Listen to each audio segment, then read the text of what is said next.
अदालत के फैसले का इंतजार करना चाहिए। अब बंगाल में ये इशू नहीं है तो बंगाल में क्यों उठाया जा रहा है, या अलीगढ़ में या यूपी के मुख्तलिफ जगहों पे इस इशू को, हमको जज्बात से नहीं, इस वक्त बहुत ज्यादा होश से काम लेने की जरूरत है। सड़कों पर लोग थे, आज ऑनरेबल हाईकोर्ट ने कल कहा कि साथ सड़कों पर आंदोलन मत करिए।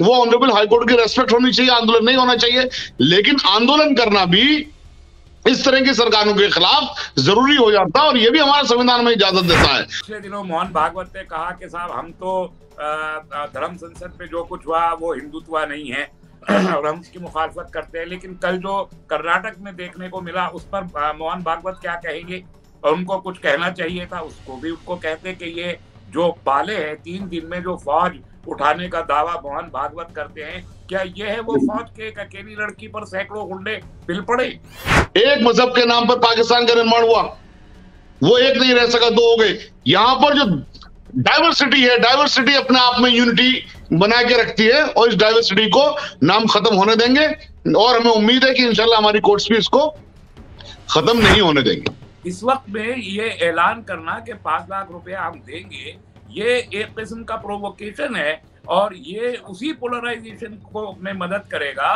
कि जो बीजेपी चाहती है।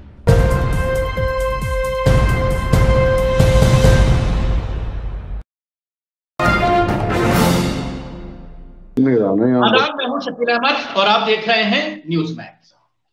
कल से हिजाब का मामला उस वक्त से और ज्यादा गर्मा गया है जब मुस्कान का वीडियो सोशल मीडिया पर वायरल हुआ और पूरी दुनिया में उसको लेकर एक सवाल खड़ा हो रहा है और कहीं ना कहीं हिंदूवादी संगठनों के ऊपर सवाल खड़ा है। उसके साथ ही एक दूसरा विंग है जो कहीं ना कहीं मुसलमानों को भी घेरने की कोशिश कर रहा है। अभी मुसलमानों में भी इस चीज को लेकर 2 तरह की राय आ रही है कि इस पूरे मामले पर एहतजाज करना चाहिए या नहीं करना चाहिए, कोर्ट के फैसले का इंतजार करना चाहिए। अभी जिस तरह से हाईकोर्ट में सुनवाई हुई इस पूरे मामले को लेकर कर्नाटक हाईकोर्ट में, और उसके बाद इस मामले को लार्जर बेंच को सौंप दिया गया है।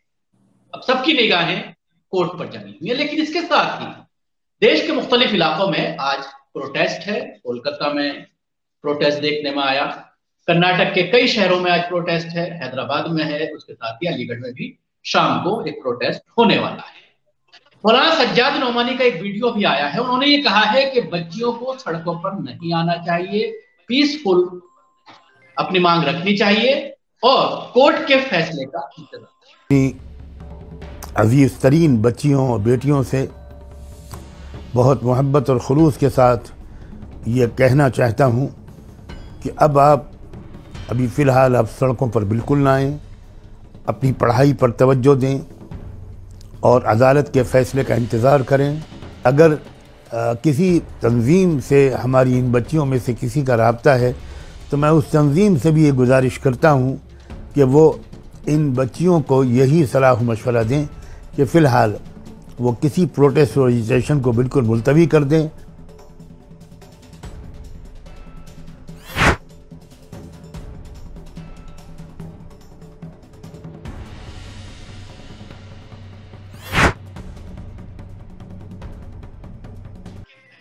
इसी मामले पर बात करने के लिए हमारे साथ 2 खास मेहमान जुड़ गए हैं। डॉक्टर तस्लीम रहमानी जो प्रेसिडेंट हैं मुस्लिम पॉलिटिकल काउंसिल ऑफ इंडिया के, और उसके साथ ही एडवोकेट शाहिद अली साहब जो प्रैक्टिस करते हैं सुप्रीम कोर्ट। दोनों मेहमानों का स्वागत। शाहिद साहब, पहला आपसे मैं जानना चाहूंगा, आज जिस तरह से इस पूरे मामले को हाई कोर्ट की ने सुनवाई जब हुई तो उसके बाद लार्जर बेंच को ये सौंप दिया गया है, तो किस तरह से इसको देखें? देखिए, कानून का जो तरीका है चलने का, क्योंकि वहां पर एक जज साहब बैठते हैं, कई बार वो सोचते हैं कि ये लार्जर इंपोर्टेंस की बात है, बहुत इंपॉर्टेंट इशू है, और उनकी समझ में जो चीजें आ रही हैं वो चीजें वो कहीं ना कहीं इंसाफ नहीं कर पाएंगे उससे, तो इसलिए वो एक से ज्यादा जजेस के लिए, यानी कि 2 से ज्यादा जजेस के लिए 3 जजेस की बेंच को वो भेज देते हैं कि साहब वहां पर, उसमें क्या होता है कि जो मेजोरिटी फिर डिसीजन कर देगी वो फाइनल हो जाएगा। तो यहाँ पर हो सकता है जज साहब के सामने कुछ कंफ्यूजन आए हों कि मैं ये वाला डिसीजन दूं, मैं ये वाला डिसीजन दूं, तो उनका ये कदम कि लार्जर बेंच को भेजना, इसमें कोई शक की बात नहीं है, बहुत अच्छा कदम है। और ये एक इस चीज से उम्मीद ये जगती है कि जो जज साहब ने ये अपना कदम उठाया है, ये हकीकत में इस इशू को अच्छी तरीके से डील करना चाहते हैं, डिसाइड करना चाहते हैं, शायद इसलिए उन्होंने इसको लार्जर बेंच को रेफर करवाया। डॉक्टर रहमानी साहब, जिस तरह से मुसलमानों में कई लोग ये कह रहे हैं कि इस मामले को लेकर प्रोटेस्ट नहीं करना चाहिए, सड़कों पर नहीं आना चाहिए, क्या कहना है? देखिए, मेरे नजदीक हिजाब का इशू नॉन इशू है, ये कोई इशू ही नहीं है। हम में से हर शख्स महजूब है, हिजाब में है, आप भी हिजाब में है, मैं भी हिजाब में हूँ। दुनिया की हर औरत हिजाब में रहना चाहती है। हिजाब का मतलब सिर्फ चेहरा ढकना तो नहीं होता। यहाँ पर आप देखिए, जो राजस्थान, गुजरात, मध्य प्रदेश वगैरह जहाँ पर गर्म और खुश्क हवाएं चलती हैं, वहाँ तमाम औरतें अपना फेस कवर करके ही बाहर निकलती हैं उस गर्मी से बचने के लिए, स्किन को बचाने के लिए। तो ये एक नॉन इशू है, और ये इशू इस वक्त पे खास तौर पे रेज किया गया है कि इसे मजहबी रंग दे के, और मुल्क में जो फिरका वाराना मुनाफरत जिसमें बीजेपी इस मौके पे बहुत बुरे तरीके से नाकाब हो रही है। कर्नाटक से इशू उठा के उत्तर प्रदेश पे निशाना लगाया जा रहा है, कल वहां पोलिंग होना है, आज ये इशू वहां रेज हो गया। पूरे इलाकों में बीजेपी हार रही है। खुद कर्नाटक में अगले साल के आगाज में 2023 के शुरू में कर्नाटक इलेक्शन है, लिंगायत कम्युनिटी बीजेपी से अलग हो चुकी है, बुरे तरीके से बीजेपी कर्नाटक में हार रही है।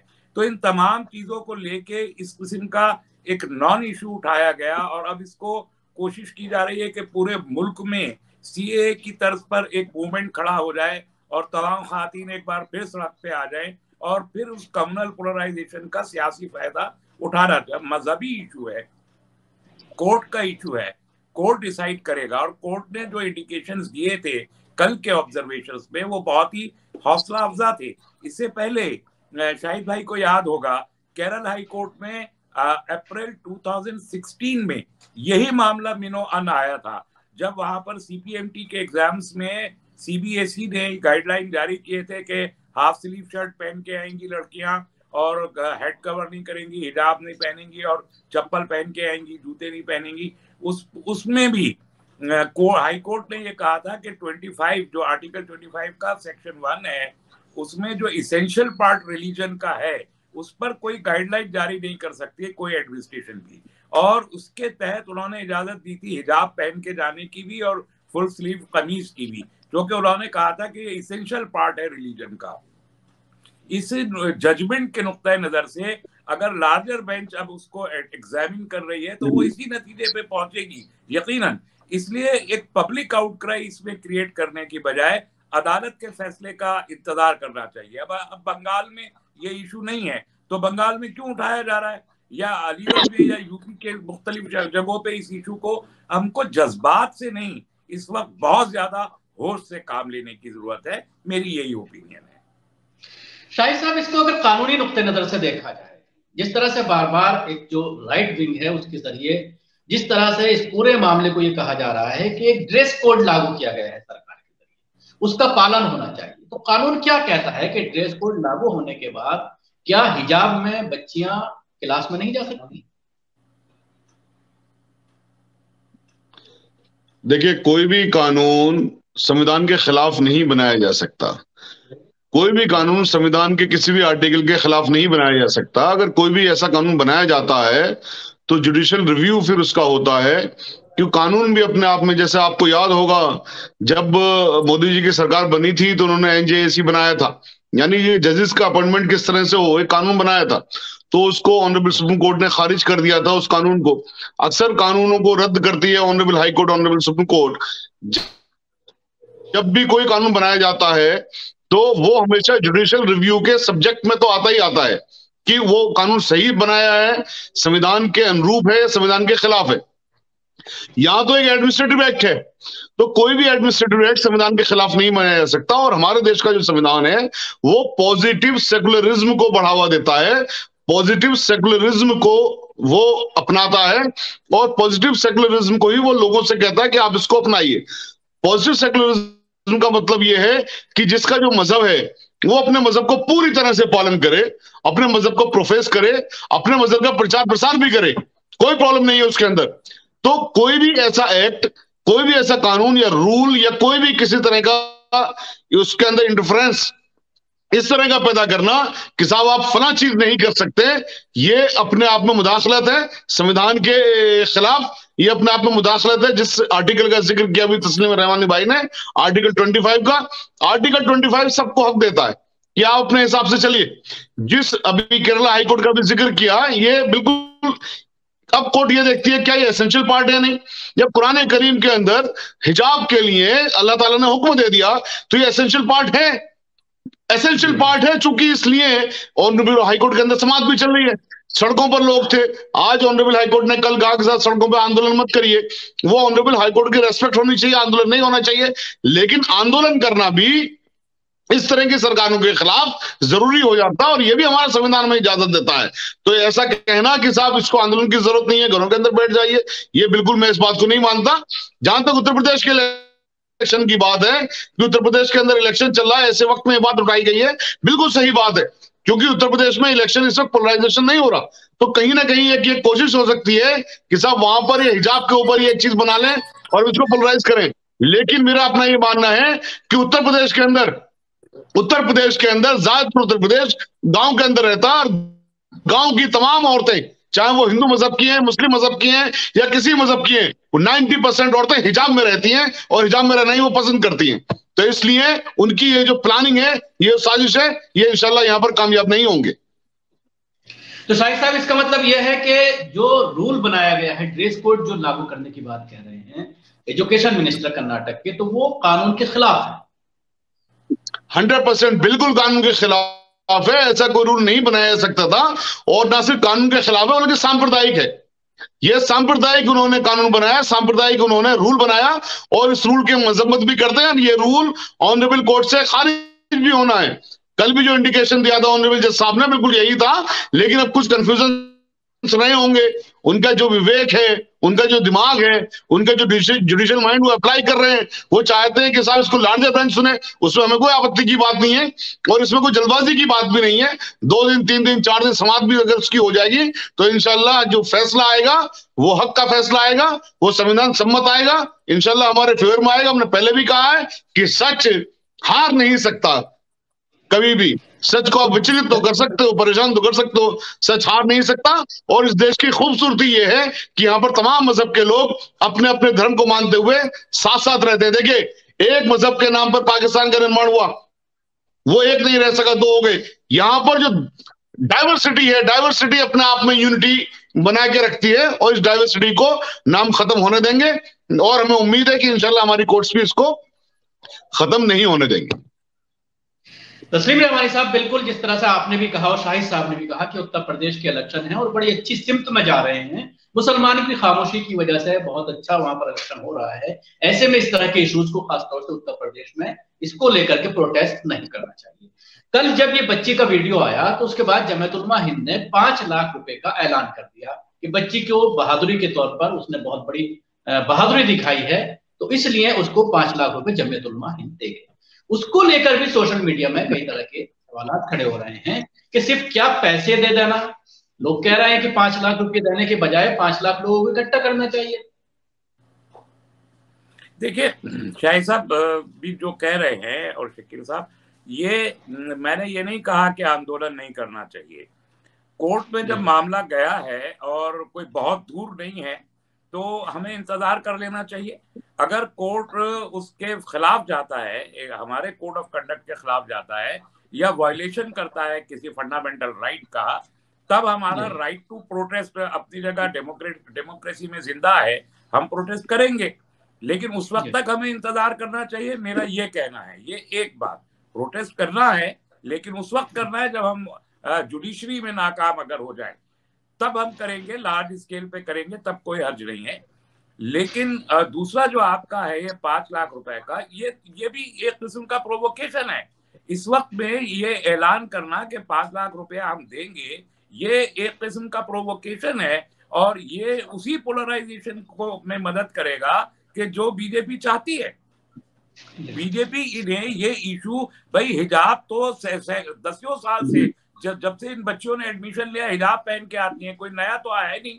तो अब उनके एग्जाम हो रहे हैं, एग्जाम्स के वक्त में अचानक इस किस्म की गाइडलाइन लाना और ये रेस्ट्रिक्शन देना, इसका क्या मतलब है? जो अब लाए हैं अचानक नोटिफिकेशन, इसका कोई मतलब नहीं है सिवाय इसके कि एजान पैदा किया जाए और एजुकेशन को और बच्चों के मामले को लेके पॉलिटिसाइज करके उसका पॉलिटिकल मिल्किंग करें, यही उनका रीजन है, इसलिए ऐसा कर रहे हैं। और वो मुसलमानों को प्रोवोक करके सड़कों पर लाएं और पोलराइजेशन हो। और यही काम अगर असदुद्दीन अवैसी साहब अपनी जज्बाती तकरीरों के जरिए करें और यही काम फिर महमूद मदनी साहब उनके कंपटीशन में शुरू कर दें कि हम 5 लाख रुपए हम देंगे, अप्रिशिएट कर सकते थे, तारीफ कर सकते हैं, लेकिन इस किस्म की हरकतें करना ये मुझे बहुत ही बचकाना हरकत इन मानों में लगी कि बिल्कुल इसी तरीके से एक जमाने में मेरठ के एक एमपी के जो एमएलए के उम्मीदवार थे कुरैशी साहब, उन्होंने 61 करोड़ रुपए का इनाम जारी कर दिया था एक एहानत रसूल के मुजरिम के लिए।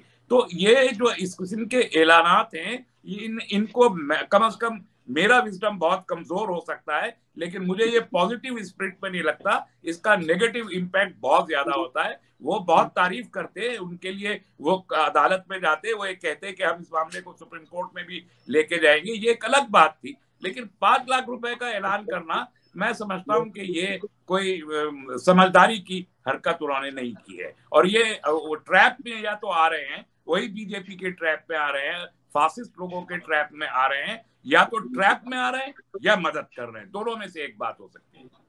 शाही साहब, यही सवाल मैं आपसे करना हो सकता है सारा हो। पूरे फैसले को आप देखते हैं जो कल जमीयत ने ऐलान किया, लोग ये कह रहे हैं कि ऐसे मौके पर लोगों को सड़कों पर आना चाहिए, 5 लाख लोग इकट्ठा करने चाहिए, आप उसको 5 लाख रुपए दे रहे हैं। दूसरा सवाल, इस पूरे मामले पर कहीं ना कहीं प्रधानमंत्री की खामोशी, 2 दिन वो पार्लियामेंट में बोले, लोकसभा और राज्यसभा में, लेकिन इस तरह के इश्यूज पर, धर्म संसद का मामला हो या इस तरह का कोई मुसलमानों से जुड़ा हुआ मामला हो, उस पर वो खामोश है।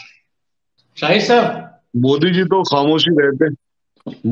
खामोशी रहते हैं तमाम उन मसलों पर जो मसले भी इस देश की एकता को जोड़ने के या मजबूत करने के लिए चीजें हों, और जहां कहीं भी वो एकता टूटती हुई होती है तो मोदी जी ने हमेशा का ये अख्तियार किया है कि वो खामोशी अख्तियार कर लेते हैं इन चीजों पर।